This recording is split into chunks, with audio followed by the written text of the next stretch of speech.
Ce n'était pas arrivé depuis sa création. Le port de plaisance de La Rochelle va s'offrir cette année un coup de jeune pour ses 50 ans. Première étape, protéger une partie des bassins des tempêtes hivernales. Nous allons construire ici un système de tubes qui va venir en fait protéger l'ensemble et empêcher les vagues de passer par-dessus et donc de rendre ce bassin complètement protégé. Une sécurisation qui va permettre de gagner une quarantaine de places pour les plaisanciers. Un peu plus loin, ce bâtiment emblématique du Vieux-Port, lui, va faire l'objet d'une rénovation.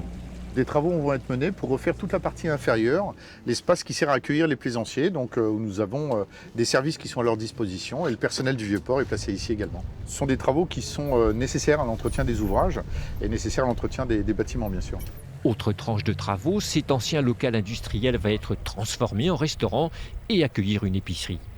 Au total, la régie du port va mener une dizaine de projets pour un montant de 3,7 millions d'euros, le plus gros investissement jamais réalisé ici après l'extension du port il y a 7 ans. Le quantitatif a été atteint. Le port de La Rochelle est un des plus grands ports de plaisance du monde. Il nous faut maintenant faire que cette grosse machine qui tourne soit aussi une référence qualitative. Et c'est l'ambition qu'on a. Une ambition qui passe par un volet environnemental. Le port va se doter d'une embarcation électrique pour les équipes techniques et d'un élévateur à bateau unique en France, lui aussi 100% électrique.